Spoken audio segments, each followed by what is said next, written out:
ஆக்சுவலா ஆமா வந்து ஆமா ஒரு ஹோம் லோனை வச்சுட்டு ஒரு 15 இயர்ஸ் 20 இயர்ஸ்லாம் போறது வந்து நான் வந்து சஜஸ்டே பண்ண மாட்டேன்.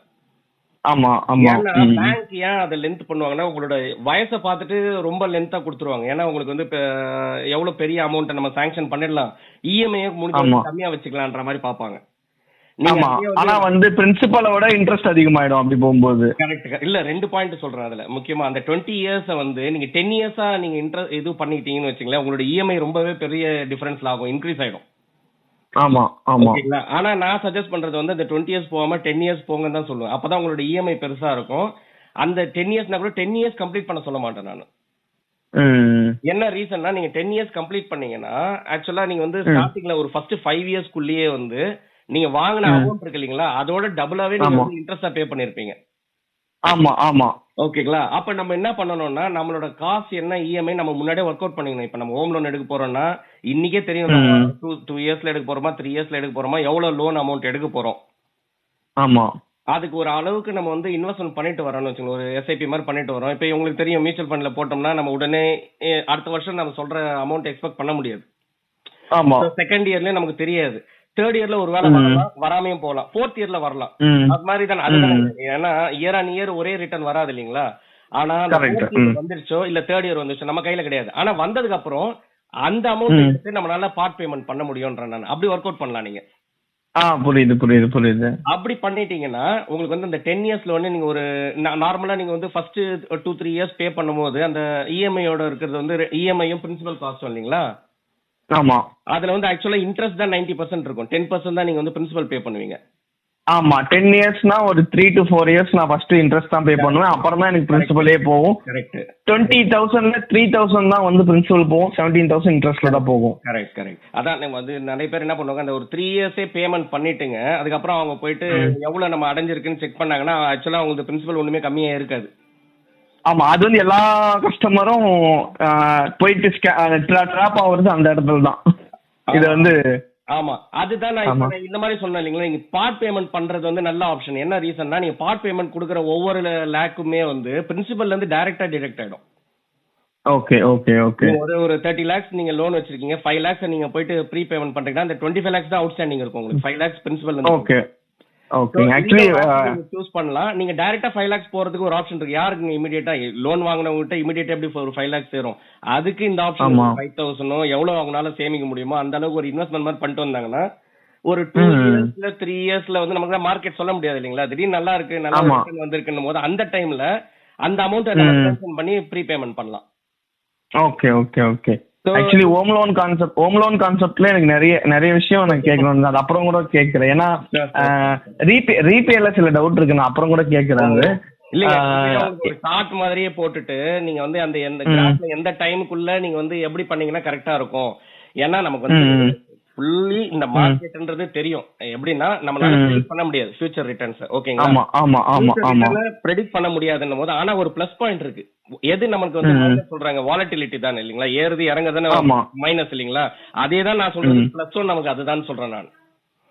எந்த அளவுக்கு மைனஸ் போகுது அந்த அளவுக்கு பிளஸும் வரும் இல்லீங்களா. ஆமா அப்ப நம்ம என்ன பண்ணணும், நம்மளோட வேலை டைம் பண்ணவே முடியாது யாருனாலும். மார்க்கெட்டை எப்ப நல்லா வரும்ன்றது தெரியாது. அதுக்காக நீங்க வெயிட் பண்ணாதீங்கன்னு சொல்லுவேன் நான். இன்னைக்கு டிசைட் பண்ணி இன்வெஸ்ட்மெண்ட் இன்னைக்கு ஸ்டார்ட் பண்ணிடுங்க. ஒரு நாளைக்கு அடுத்தது வந்து நமக்கு ஸ்டார்ட் பண்ணதுக்கு அப்புறமே உங்களுக்கு வந்து நெகட்டிவ்ல போகுதுன்னு வச்சுங்களேன், அது வந்து பிளஸ்ன்னு வச்சுங்க. கையில இன்னும் கொஞ்சம் ஒரு 500 1000 இருந்துச்சுன்னா கூட ஒரு சின்ன அமௌண்ட்டா உங்களுக்கு தெரியும். ஆனா இன்வெஸ்ட் பண்ணிக்கலாம், ஆவரேஜ் ஆயிடும். ஓகே ஓகே சரி உங்ககிட்ட காசு இல்ல நான் ஃபுல்லாவே எஸ்ஐபில தான் போயிட்டு இருக்கேன் அப்படின்னா கூட நீங்க ஒரி பண்ணிக்க தேவையில்லை. ஏன்னா நீங்க உங்களோட டியூட்டியை மட்டும் கண்டினியூ பண்ணிட்டே இருங்க. நம்மளால மார்க்கெட் டைம் பண்ண முடியாது. Over the period of time நம்ம ஸ்டே பண்ணணும்ன்ற மார்க்கெட்ல. ஓகே புரியுது புரியுது. போர்ட்ஃபோலியோ வேல்யூ இன்க்ரீஸ் ஆகும்போது நமக்கு யாருமே கைட் பண்ண தேவையில்லை. நான் கூட சொல்ல தேவையில்லை. நீங்க போட்டே வரீங்க, 10 மாசம் எஸ்ஐபி கம்ப்ளீட் பண்ணிட்டீங்க, நடுவுல மைனஸ் இருக்கு, அப்புறம் வந்து 1 இயர் 2 இயரும் கண்டினியூ பண்றீங்க. தேர்ட் இயர்ல பாத்தீங்கன்னா உங்களுக்கு ஒரு நல்ல ரிட்டர்ன் கிடைச்சிருக்கும். உங்களுக்கு போர்ட்ஃபோலியோ பார்க்கும்போது தெரியுமா, முன்னாடி மைனஸ்ல இருந்தது பிளஸ்ல வந்துருச்சு. அப்ப எக்ஸ்ஐஆர் அதுல வரும், இவ்வளவு ரிட்டர்ன்ஸ் கிடைச்சிருச்சு. 12% எக்ஸ்பெக்ட் பண்ணோம், நமக்கு 15% கிடைச்சிருக்கு. ஓகே ஓகே ஓகேங்களா. அப்ப 15% போது இப்ப நம்ம இன்னைக்கு டேட்டுக்கு அது 15%ங்க. அப்படியே நம்ம ஒரு 6 months கண்டினியூ பண்ணும்போது பாத்தீங்கன்னா அந்த 15 திரும்ப 12 போகலாம், 10 போகலாம், மைனஸ்ல கூட போகலாம். ஆனா இதுதான் நம்ம புரிஞ்சுக்கணும்ன்றது. இந்த டைம் தான் எங்களோட கைடன்ஸ்ல உங்களுக்கு இனிஷியலா தேவைப்படும். ஓகேப்பா இது ஒண்ணும் இல்லைங்க, நம்மளோட சொல்றது உங்களுக்கு ஒரு மென்டல் சப்போர்ட் மாதிரி இருக்கும் இல்லைங்களா, கரெக்ட் தான்ட்டு. அதுக்கப்புறம் கண்டினியூ பண்ணும்போது நாம இதுக்கு எப்பயுமே இந்த ஒரு ரீசன் எப்படி சொல்லுவோம்னா, சில பேருக்கு எப்படி ஒரு எய்ம் வைக்காமயே இன்வெஸ்ட்மெண்ட் பண்ணுவாங்க, என்ன ரீசனுக்கு பர்பஸ்க்கே. இப்போ ஃபார் எக்ஸாம்பிள் இப்போ ஹோம் லோன் பர்பஸ்க்கு எடுத்தோம்னு வச்சுக்கோங்க, ஒரு 5 lakhs இருந்தா நான் ப்ரீ பேமெண்ட் பண்ண போறேன்ற மாதிரி நம்ம மைண்ட் செட் வச்சிருக்கோம் இல்லைங்களா. அப்ப நம்ம மைண்ட் செட் 5 lakhs, அந்த 5 lakhs தேர்ட் இயர்ல ரீச் ஆகுதோ செகண்ட் இயர்ல ரீச் ஆகுதோ, ரீச் ஆனதுக்கு அப்புறம் நம்ம உடனே அதை இது பண்ணி பார்ட் பேமெண்ட் பண்ணிடுவோம். ஓகேங்களா. அந்த மாதிரி நம்ம வந்து ஒரு டிசிப்ளின்டா நம்மளோட ஒர்க்கை பார்த்துட்டு வந்தோம்னா, இப்போ வரைக்கும் கொடுத்தது வரைக்கும் சொல்றேன் நான். ஏன்னா இது நீங்க வந்தீங்கன்னா பார்க்கலாம், ஆஸ் ஆன் ரெக்கார்ட்ஸ் வந்து பாத்தீங்கன்னா எல்லாருக்குமே வந்து மோர் தென் 15% மேல தான் கொடுத்துருக்கு, 16, 17, 18%. ஏன்னா இந்த கோவிட் டைம்னால எல்லாருக்கும் பூஸ்ட் அப் ஆயிடுச்சுங்க. வந்து பெரிய ஒரு ரிகவர் ஆச்சு இல்லைங்களா மார்க்கெட். அதுக்கு முன்னால இருந்து இன்வெஸ்ட் பண்ணிட்டு இருக்கவங்க அந்த அந்த டைம்ல மட்டும் நாங்க என்கரேஜ் பண்ணோம் அவங்களுக்கு. கோவிட் டைம்ல ஸ்டாப் பண்ணாதீங்க, ஏன்னா நிறைய பேருக்கு வந்து ஜாப் இதுவா இருந்தது, அதனால கேட்டாங்க இஎம்ஐ கட்டுறேன். இஎம்ஐ தான் ப்ரையாரிட்டிங்க.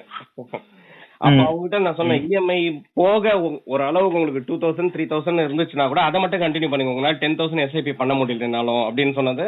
அந்த மாதிரி சொல்றேன், நம்ம வந்து அந்த மாதிரி மார்க்கெட் விழற டைம்ல எந்த அளவுக்கு நம்ம எஸ்ஐபி கண்டினியூ பண்றோம், எந்த அளவுக்கு நம்மளால இருக்கிற பணத்தை போடுறோம். அதே மாதிரி இது பெரிய கான்செப்ட் எல்லாம் கிடையாதுங்க, ரொம்ப சிம்பிள் கான்செப்ட் தான். நீங்க இன்வெஸ்ட்மெண்ட் பண்ணிட்டு இருக்கீங்க, கரெக்டான ஸ்கீமா இருக்கு நான் உங்களுக்கு சொல்லிட போறேன். ஏன்னா அது நம்ம இதுலயே இருக்கும்போது நம்ம எப்படி கம்பேர் பண்ண போறோம், இந்த அந்த பர்டிகுலர் கேட்டகரியில இஎல்எஸ் இந்த இஎல்எஸ் கேட்டகரியில இவங்க நல்லா இருக்காங்களான்னு நம்ம பார்க்க போறோம். ஓகேங்களா. அப்போ எல்லா இஎல்எஸ்எஸ் கேட்டகரி, அந்த கேட்டகரியோட இதுவே வந்து எல்லாருமே வந்து டவுன்ல இருக்காங்கன்னு வச்சுக்கோங்க, நம்ம அதை பத்தி ஒரி பண்ணிக்க தேவையில்லை இல்லைங்களா. அப்ப என்ன ஆகுதுன்னா ஆக்சுவலா என்ஏவி டவுன் ஆயிருக்கு. ஆமா. அப்போ என்ன ஆகுதுன்னா நீங்க போடுற பணம் அதே 10,000 ரூபாய், உங்களோட எஸ்ஐபி அமௌண்ட் சேம் தான், ஆனா மோர் யூனிட்ஸ் நீங்க வாங்க போறீங்க.